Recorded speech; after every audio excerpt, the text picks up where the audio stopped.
할렐루야! 할렐루야! 2024년 첫 번째 주일이 밝았습니다. 새해를 맞아 복을 빌어주는 인사가 참 중요하다는 것 우리 너무나도 잘 알고 있습니다. 자, 우리 옆에 있는 분을 바라보시면서 이렇게 우리 좀 환하게 웃으면서 인사합시다. 자, 새해 복 많이 받으세요. 자, 그래 우리 모두가 새해 복 많이 받으시기를 축원합니다. 늘 얘기하는 거지만 뭔 복을 그렇게 받냐라고 할 수도 있겠지만 복을 주시는 분은 하나님이죠.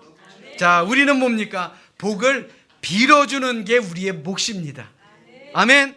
자, 우리 옆에 있는 분들 다시 한번 바라보시며 우리 옆에 있는 분들에게 이렇게 인사합니다. 새해 복 많이 받으십시오. 그래, 우리 서로가 서로에게 복을 빌어주는 그런 진심이 넘치는 우리 모두가 되시기를 주님의 이름으로 축원합니다. 우리는 2024년 더 큰 비전을 위해 기도하며 기대하는 마음으로 새해를 맞이하였습니다. 이 비전이라는 것이 중요하다는 것은 아마 두말하면 입이 아플 정도입니다.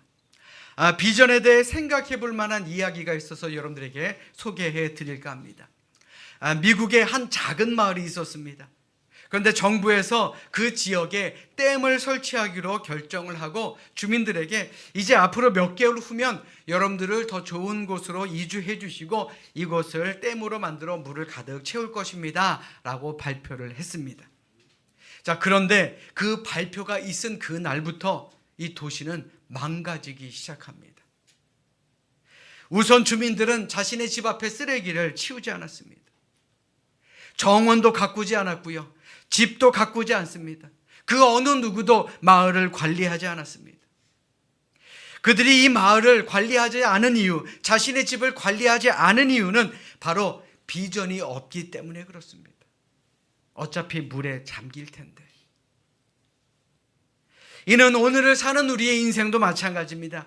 내일의 비전을 갖는다라는 것, 이것은 참으로 중요합니다. 그 이유가 무엇입니까? 우리에게 비전이 있을 때 우리는 스스로를 가꿀 수 있기 때문에 그렇습니다. 이는 그리스도인들도 마찬가지입니다. 하나님께 쓰임받기를 원하는 그 비전, 내가 하나님을 위해서 열심히 일하겠다라는 비전을 가지고 있는 사람은 끊임없이 기도하며 끊임없이 말씀을 읽으며 끊임없이 노력하는 그런 삶을 살아갈 수 있다는 것입니다. 여러분들에게는 어떤 비전이 있습니까? 새해를 맞아서 여러분들 어떤 비전을 마음에 품으셨습니까? 또 우리 교회의 비전은 무엇이 되어야 하겠습니까? 2024년 새해 첫 번째 주를 맞이하였습니다.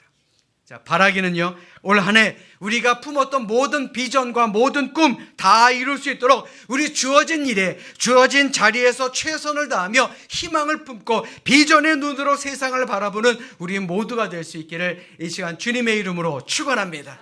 자, 우리 성경을 높이 듭니다. 자, 우리의 믿음과 비전을 선포하겠습니다. 2024년 첫 번째 믿음의 고백입니다. 우리 큰 소리로 함께 고백합시다. 저는 예수 믿어 구원받았습니다. 저는 예수 믿어 하나님 자녀 되었습니다. 저는 예수 믿어 천국 백성 되었습니다. 하나님께서 선물로 주신 오늘 하나님 말씀으로 가르침을 받습니다. 눈을 열어 죄 법 안에 있는 놀라운 진리를 보고 깨닫게 하소서. 아멘으로 순종하여 하나님께 영광 돌리는 삶이 되게 하소서. 아멘. 고백한 대로 사시는 여러분들 되시기를 주님의 이름으로 축원합니다. 우리가 인생을 살아가면서 어떤 사람을 만나느냐, 이것은 참으로 중요한 일입니다. 유대인 철학자 마틴 부버가 쓴 짧은 책 나와 너라는 책에 보면요, 그는 인생을 만남이라고 정의합니다. 이 말이 무슨 말이냐? 바른 만남을 가진 사람은 인생을 제대로 살 수 있지만 잘못된 만남을 이룬 사람은 인생을 결코 평안하게 쉽게 또 제대로 살 수가 없다라는 말입니다. 자, 예를 들어서 나와 너, 인간적인 만남이 아닌 나와 그 사람의 어떠한 것을, 그 만남을 이룬 사람은 결코 행복할 수가 없다라는 것이죠. 그러니까 쉽게 예를 들어서 결혼을 하더라도 내가 사랑하는 그 사람이 아닌 그 사람이 가진 그 무엇, 재력이든지 조건을 보게 된다라고 한다면 그 결혼 생활은 행복할 수가 없다는 겁니다. 마찬가지입니다. 예수를 믿는다 할지라도 나와 예수님과의 만남이 아니라 내가 예수님을 통해서 얻게 될 그 무엇인가를 보고 예수님을 수단으로 삼는다라고 한다면 그 사람은 온전한 믿음의 사람이 될 수 없다라는 것입니다. 여러분들 잘 들으십시오. 우리가 흔히 인격적으로 예수님을 만난다라는 말 많이 합니다. 그런데 사실 이 인격적으로 만난다라는 말이 굉장히 어려운 말입니다. 그런데 쉽게 말씀드리면 내가 예수님을 만나고 예수님을 통해서 얻게 될 그 무엇인가를 바라보는 것이 아니라 내 삶에 들어오신 예수님, 지금도 나와 함께 하시는 예수님, 나의 앞길을 인도하시는 예수님, 그 예수님과 그 자체와의 만남, 그것을 우리는 인격적인 만남이다 라고 말씀드릴 수가 있는 것입니다. 다시 말해 가슴과 가슴, 영혼과 영혼이 만나는 그 진정한 사랑의 만남을 이룰 때 그 사람은 삶뿐만 아니라 영혼까지도 올바른 길을 갈 수 있다라는 것이죠. 자, 여러분들은 어떤 만남을 만들어 가고 계십니까? 저는 여러분들이 2024년에 정말 행복한 만남, 아름다운 만남만 가질 수 있기를 주님의 이름으로 간절히 부탁드립니다. 특별히 예수님과의 만남은요, 정말 마음 대 마음으로 인격적으로 예수님을 만날 수 있는 그런 여러분들 모두가 될 수 있기를 주님의 이름으로 축원합니다. 예수님 믿어서 행복하십니까? 예수님 만나서 행복하십니까? 여러분 한번 생각해 보십시오. 내가 좋은 사람을 만나면요, 그 만남 자체가 행복합니다. 차를 마셔도 좋고요, 자주 만나고 싶고요, 밥을 같이 먹어도 행복합니다. 여행을 가면 더 행복하죠. 오래오래 좋은 만남을 유지하고 싶어하는 것이 우리의 마음입니다. 그리 오래된 일은 아닌데 어떤 집사님 댁에서 함께 점심 식사를 나눈 적이 있습니다. 이런저런 사는 얘기도 하고요, 또 고민도 나누고 믿음에 대한 이야기도 나누고 서로가 서로에게 참 좋은 시간이었다라고 저는 생각합니다. 그런데 그 집사님께서 저와 함께한 시간이 너무너무 즐거웠다라는 그런 말씀을 제게 하시더라고요. 여러분 한번 생각해 보십시오. 제가 목사였기 때문에 그 시간이 즐거웠겠습니까? 저는 그렇게 생각하지 않습니다. 사람과 사람으로 만나 마음을 나누었기 때문 아닙니까? 저 역시도 그 만남이, 그 점심 식사가 너무너무 행복했습니다. 이렇듯 좋은 사람과 함께 좋은 시간을 보내는 것도 너무나도 행복한 일인데, 이 세상에서 가장 아름답고 복된 만남, 바로 예수님과의 만남이 우리 모두에게 있어야 할 줄로 믿습니다. 실제로 예수님과의 인격적인 만남을 통해서 인생이 바뀐 사람들이 얼마나 많은지 모릅니다. 그리고 지금도 그 인격적인 만남은 세계의 여러 곳에서 계속되고 있고, 지금 이 시간 이 자리에서도 예수님과의 인격적인 만남이 이루어지고 있다는 겁니다. 믿으시면 아멘. 한 예로 유대에 사울이라는 청년이 있었습니다. 지독하고 편협하고 오만하기 짝이 없는 젊은이였습니다. 예수 믿는 사람들을 이유 없이 미워하고 잡아 가두는 것이 자신의 일생의 사명이다라고 알고 살았던 사람입니다. 그랬던 그가 누구를 만납니까? 그렇게 미워하던 예수님을 만납니다. 그 만남 이후로 그는 한순간에 변화되었습니다. 예수님을 미워하던 사람이 예수님을 전하는 사람으로 말입니다. 그리고 오늘 본문에서는 나다나엘이라는 사람이 예수님을 만나는 장면이 그려져 있습니다. 자, 이 나다나엘이라는 사람은 한 가지 약점을 가지고 있었습니다. 그 약점이 무엇이냐? 바로 편견이라는 약점입니다. 오늘 보면 46절의 말씀 보십시오. 그의 편견이 고스란히 드러납니다. 나다나엘이 이르되 나사렛에서 무슨 선한 것이 날 수 있느냐. 여기서 말하는 나사렛이라는 동네는 이스라엘 북쪽에 있는 작은 동네입니다. 성전이 있는 남 예루살렘과는 상당히 먼 곳에 떨어져 있는 마을이었습니다. 더욱이 이방 문화의 영향을 받아서 이스라엘 주류 사회에서 소외된 그런 동네이기도 합니다. 그러니 나다나엘뿐만 아니라 많은 사람들이 어떻게 이렇게 작은 동네에서 구세주 메시아가 나올 수 있겠느냐라고 생각하는 것, 어찌 보면 너무나도 당연한 일이기도 했다라는 겁니다. 그런데 오늘 우리도 마찬가지더라고요. 사람들은 너무 남을 쉽게 평가합니다. 사소한 것을 보고도 남을 쉽게 평가할 때가 참으로 많다라는 것입니다. 섣불리 사람을 판단하고 편견을 가질 때가 있으며, 그러다 보면 어떤 사람에 대해서 처음 가졌던 그 마음이 그 사람을 겪어보며 아, 내 판단이 틀렸구나 하는 부끄러움을 가질 때도 분명히 있다라는 것입니다. 저도 사람인지라 그런 부분이 분명히 있습니다. 제가 처음 부천이라는 곳에 이제 부목사로 사역을 시작했을 때 한 권사님께서 제게 이런 말씀을 하시더라고요. 아, 목사님, 부천 참 좋죠? 그 전까지 저는 서울에서만 살았습니다. 그리고 분당에서 살아왔던 제가 부천이 좋았겠습니까? 분당 사람들 그러더라고요. 천당 밑에 분당이라고요. 부천에 갔는데 정말 깜짝 놀랐습니다. 차가 왜 이렇게 많아요? 길도 왜 이렇게 복잡합니까? 또 화가 가득 차 있는 사람들이 왜 그렇게 많은지 모르겠어요. 밤만 되면 술 드시고 소리 지르는 사람들이 그렇게 많더라고요. 그래도 권사님 앞이라 아유 참 좋은 곳이네요 라고 대답하기는 했지만, 그때 부천이라는 곳은 제게 별로 좋지 않았던 기억이 있는 곳입니다. 그때 우리 목사님들끼리 했던 말이 있습니다. 아유, 부천에서 무슨 선한 것이 나겠어. 물론 지금은 어느 곳이든 제가 있는 곳이 천국이다라고 생각하긴 합니다만은, 그때는 제가 어리고 덜 깨져서 그런지 그런 생각을 하기도 했었습니다. 오늘 본문의 나다나엘도 마찬가지입니다. 갈릴리 나사렛 출신인 예수라는 사람, 저 사람이 절대로 메시아가 될 수는 없다라는 편견, 이것이 너무나도 강했습니다. 그래서 자신의 친구인 빌립이 예수님을 만난 후에 확신에 차서 자기에게 예수님을 소개하려고 했는데 그는 믿지 않았습니다. 어떻게 나사렛에서 선한 것이 날 수 있겠냐? 그 동네에서 어떻게 메시아가 날 수 있느냐? 나다나엘은 한바탕면 구원받을 좋은 기회를 스스로 걷어찰 뻔했다라는 말입니다. 그런데 이런 모습이 그저 2000년 전의 모습은 아닌 것 같습니다. 오늘날 세상 사람들도 우리 기독교에 대한 편견이 지독할 정도로 심합니다.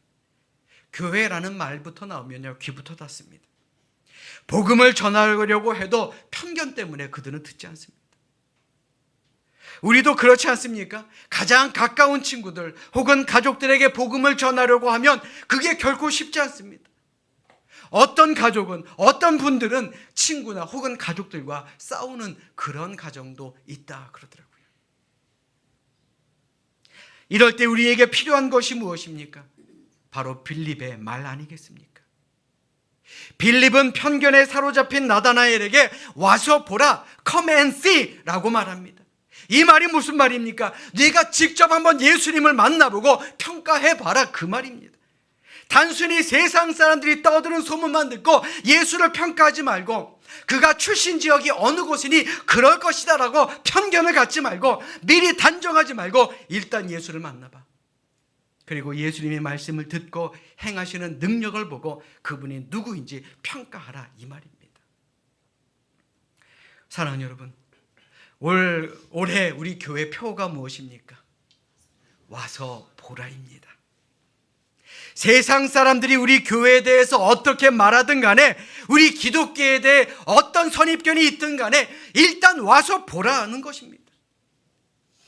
와서 보라, 우리의 교회의 표어는 전도에 대한 우리 교회의 열망을 보여주고 있고, 아직 끝나지 않은 신관한 프로젝트의 열망이자 가능성이다라고 저는 생각합니다.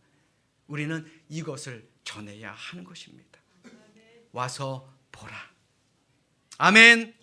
아멘. 올 한 해 그저 과거와 같이 흘러가는 한 해가 아니라 정말 많은 사람들에게 와서 보라라고 자랑할 수 있는 그런 좋은 교회를 만들어 나아가는 우리 모두가 되시기를 축원합니다. 정말 누구든지 우리 교회에 와서 우리를 보고 예수님을 만나고 돌아갈 수 있는 그런 은혜가 넘치는 교회를 만들어 나아가는 우리 모두가 되시기를 주님의 이름으로 간절히 축원합니다. 여러분들에게 올 한 해 과연 어떤 한 해가 되기를 원하십니까? 우리 빌립과 같이 은혜 충만한 교회를 만들어 나아가는 우리 모두가 될 수 있기를 주님의 이름으로 간절히 축원합니다. 우리가 세상 사람들에게 와서 보라라고 전해야 되는 이유가 있습니다. 그 이유가 무엇이냐? 예수님은 우리도 모르는 나의 장점, 나의 좋은 점을 보고 계시기 때문에 그렇습니다. 사실 사람의 마음에 문을 여는 것은요, 상대방의 장점을 보고 인정해주고 칭찬할 때 그 마음이 열리죠. 왜냐하면 사람들은 내가 비판받고 있다라고 생각되면 더욱더 방어적이 되기 때문에 그렇습니다. 사도 바울이 아덴에서 전도에 실패한 이유가 무엇입니까? 그들과 말싸움, 그들의 마음의 문을 열지 못하고 그저 말싸움만 하고 돌아왔기 때문에 그렇습니다. 생각해 보십시오. 자신의 약점을 들추는 사람을 어느 누가 만나고 싶어 하겠습니까? 오늘 예수님은 나다나엘을 처음 만나시면서 그가 예수님께 가지고 있는 이 부정적인 시각을 있음에도 불구하고 나다나엘을 미워하지 않으시고 오히려 솔직하게 말하는 정직한 사람이다 라고 그를 칭찬하기 시작합니다. 오늘 보면 47절의 말씀 보십시오. 예수께서 나다나엘이 자기에게 오는 것을 보시고 그를 가리켜 이르시되 보라, 이는 참으로 이스라엘 사람이라. 그 속에 간사한 것이 없도다. 이 말이 무슨 말입니까? 예수님이 보시니 나다나엘은 겉과 속이 똑같은 사람이다라는 겁니다. 거짓말하지 않는 사람, 겉과 속이 다르지 않은 그런 사람이다라는 겁니다. 예수님께서 사두개인과 바리새인들, 유대 지도자들을 싫어하신 이유가 뭡니까? 겉과 속이 달라서 아닙니까?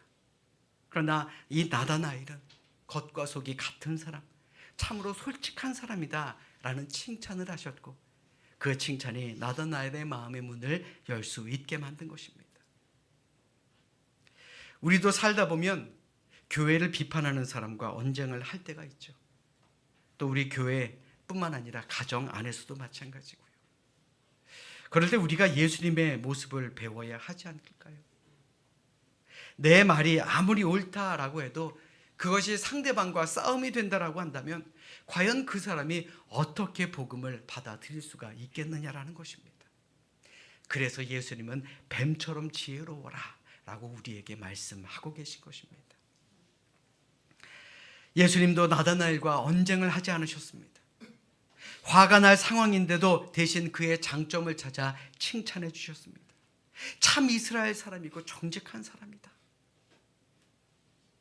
아마 나다나엘은 지금까지 많은 사람과 부딪히며 살다가 처음으로 예수님께서 내가 생각하지 못했던 내 장점을 예수님께 인정받았을 것입니다. 저는 이러한 예수님의 모습이 우리에게 큰 힘이 됨을 믿습니다. 왜요? 우리가 예수님께 나아갈 때 예수님은 우리의 좋은 점을 찾아내어 주시고 인정해 주시고 드러내 주시는 분이고 칭찬해 주시는 분이기 때문에 그렇습니다. 아멘. 아니, 생각해 보십시오. 세상에 죄 안 짓고 사는 사람이 어디 있겠습니까? 그럼에도 예수님은 우리가 죄인이기 때문에 우리를 더욱더 아끼시는 분입니다. 우리에게 단점이 있고 우리에게 약점이 있음을 아시기 때문에 우리를 더욱더 사랑하시는 분입니다. 우리가 그것을 알아야 하는 것입니다. 사랑하는 여러분, 우리 모두는 예수님께 사랑받은 사람입니다. 믿으시면 아멘. 자, 우리 옆에 있는 분들 한번 바라보십시오. 다 똑같은 죄인이에요, 그죠? 그래도 우리는 예수님께 사랑받는 사람입니다. 우리가 그런 눈을 가지고 이 세상을 바라봐야 하는 것 아니겠습니까? 우리 주변에 있는 또 우리 옆에 있는 분들을 보면 어느 누구든 단점이 있고 약점이 있습니다. 그것을 알기에 우리가 서로 교만하지 않게 되고 서로 사랑할 수 있으며 서로 긍휼히 여기며 살아갈 수 있는 것 아니겠습니까? 자, 우리 옆에 있는 분들에게 이렇게 인사합시다. 주님의 이름으로 사랑합니다. 자, 사랑한다는 말 진짜 쑥스럽죠? 자, 그래서 앞에 붙이는 겁니다. 주님의 이름으로. 자, 우리 다시 한번 인사하겠습니다. 주님의 이름으로 사랑합니다. 자, 우리가 우리 안에서도 사랑이 넘쳐야 되는데 여기서 그치면 안 됩니다. 이 세상에 예수님을 모르는 사람들에게도 사랑을 전하며 살아가야 하는 것입니다. 우리에게 예수님의 눈이 있다면, 우리에게 예수님의 입술이 있다면 이 죄 많은 세상에서 살아가는 사람들에게 예수님의 사랑과 구원의 기쁜 소식을 전하며 살아가는 우리 모두가 되어야 하지 않겠습니까? 우리 모두는 예수님께 사랑받는 주님의 종이다라는 사실, 우리는 다시 한번 이것을 기억하며 살아야 할 줄로 믿습니다. 이것을 기억하고 이 세상 많은 사람들에게 예수님을 알리며 와서 보라! 라고 이야기할 수 있는 우리 모두가 되시기를 주님의 이름으로 축원합니다. 예수님을 만난 나다나엘이 오늘 본문 48절의 말씀을 보시면 예수님께 이렇게 묻습니다. 나다나엘이 이르되 어떻게 나를 아시나이까? 예수께서 대답하여 이르시되 빌립이 너를 부르기 전에 네가 무화과 나무 아래에 있을 때에 보았노라. 나다나엘이 어디 있다 그랬습니까? 무화과 나무 아래에 있었다 그랬습니다. 여기에서 말하는 무화과 나무 아래라는 말은 당시 더위를 피하거나 혹은 명상을 하거나 성경을 연구하는 사람이 자주 찾았던 곳이었다고 합니다. 혹은 하루에 3번씩 기도하는 것이 습관이었죠. 그들이 찾던 곳이 바로 무화과 나무 아래이기도 했습니다. 그러니까 다시 말해 예수님은 나다나엘이 무화과 나무 아래에 앉아서 기도하는 모습, 묵상하는 모습을 보셨다라는 겁니다. 사람이 평소에 어디 있느냐, 이거 참으로 중요하죠. 왜냐하면 그 사람의 마음이 있는 곳에 그 사람의 몸도 있기 때문에 그렇습니다. 그 사람의 몸이 가 있는 곳에 그 사람의 마음도 있기 때문에 그렇습니다. 자, 그렇다면 여러분들에게 묻겠습니다. 여러분들이 나다나엘처럼 지금 예수님 앞에 딱 섰다라고 한번 생각해 보십시오. 예수님이 여러분들에게 뭐라고 물으실 것 같습니까? 과연 내가 주로 어디에 있었는지 한번 생각해 보십시오. 혹 예수님이 내가 주일에 휴가지에서 술에 취해 자는 것을 보았노라. 혹은 내가 지난 명절에 고향 친구들과 고스톱 치는 것을 보았노라. 내가 친구들과 어울려 다른 사람에 대해 험담하는 것을 보았노라. 혹 이런 말을 듣는 것은 아닐런지요. 아니면 네가 기도하는 모습을 보았다. 네가 전도하는 모습을 보았노라. 네가 봉사하고 섬기는 모습을 보았노라. 너의 가정의 평안을 힘쓰며 열심히 살고 열심히 기도하는 것을 보았노라. 우리가 이런 말씀을 들어야 하는 것 아니겠습니까? 아멘. 여러분들은 주님 앞에서 어떤 모습을 보이며 살아가고 계십니까? 자, 우리 옆에 있는 분들과 이렇게 인사하겠습니다. 하나님은 다 알고 계십니다. 꼭 이러면 찔리는 분들이 계시더라고요. 자, 괜찮습니다. 우리 다시 한번 옆에 있는 분들과 인사합니다. 항상 좋은 곳에서 만납시다. 그래, 우리 모두가요, 항상 좋은 곳에서 예수님을 만날 수 있는 그런 우리 모두가 되시기를 주님의 이름으로 축원합니다. 결국 예수님은 나다나엘의 구원자가 되셨습니다. 오늘 보면 49절의 말씀입니다. 우리 자막으로 준비했으니 함께 읽도록 하겠습니다. 함께 읽습니다. 시작. 나다나엘이 대답하되 랍비여, 당신은 하나님의 아들이시오. 당신은 이스라엘의 임금이로소이다. 아멘. 단 한 번 만났습니다. 딱 한 번 만났어요. 그 한 번을 만났는데 나다나엘은 바로 예수님이 나의 구세주다라고 고백하고 있습니다. 예수님을 만난 나다나엘은 다른 신학자들의 말대로 그는 바들로메라는 이름의 제자가 되었고, 예수님을 전하며 살다가 결국 순교하는 예수님의 참된 제자로 그의 인생을 마감하게 됩니다. 그 한 번의 만남, 그 한 번의 만남이 그 스스로 예수님의 제자가 될 수 있게 만들었고, 그 한 번의 만남이 나다나엘의 삶의 포인트를 바꿀 수 있는 터닝 포인트가 될 수가 있었다는 겁니다. 그 한 번의 만남이 세상 속에 부정적인 마음을 갖고 살아가던 사람에게 희망을 전하고 사랑을 전하고 예수를 전하는 예수님의 제자가 될 수 있게 만들었다는 것입니다. 여러분들에게도 그런 만남이 있기를 주님의 이름으로 축원합니다. 예수님 만나십시오. 우리의 구원자가 되시는, 우리의 메시아가 되시는 예수님을 만나서 우리의 삶이 변화되는 놀라운 주님의 역사가 여러분들 모두와 함께 하시기를 주님의 이름으로 축원합니다. 사랑하는 여러분, 우리 교회에 올 한 해 참으로 많은 일을 할 것입니다. 작년보다 더 많은 일을 할 것입니다.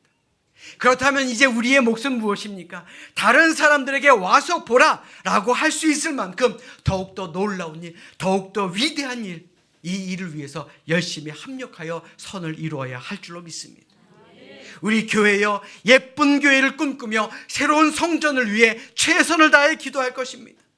많은 사람들에게 예수 전하는 것은 물론이요, 그들의 마음까지도 위로해 주기를 원합니다. 힘들고 어려워하는 사람들에게 새 희망을 가질 수 있도록 만들어주는 그런 교회가 되기를 위해서 노력할 것입니다. 그 여정에 함께하는 여러분들 모두가 되시기를 부탁드립니다. 우리 함께 합시다. 함께 할 때에 하나님의 은혜가 우리 모두와 함께 할 줄로 믿습니다. 이 시간 바라기는 우리가 먼저 내 속에 간사한 것이 없는 나다나엘과 같은 사람이 되고, 또 와서 보라 라고 전할 수 있는 빌립과 같은 사람이 되어서 우리 이 세상에 희망을 전해주며 살아가는 우리 모두가 될 수 있기를 주님의 이름으로 간절히 축원합니다. 축원합니다. 기도하겠습니다.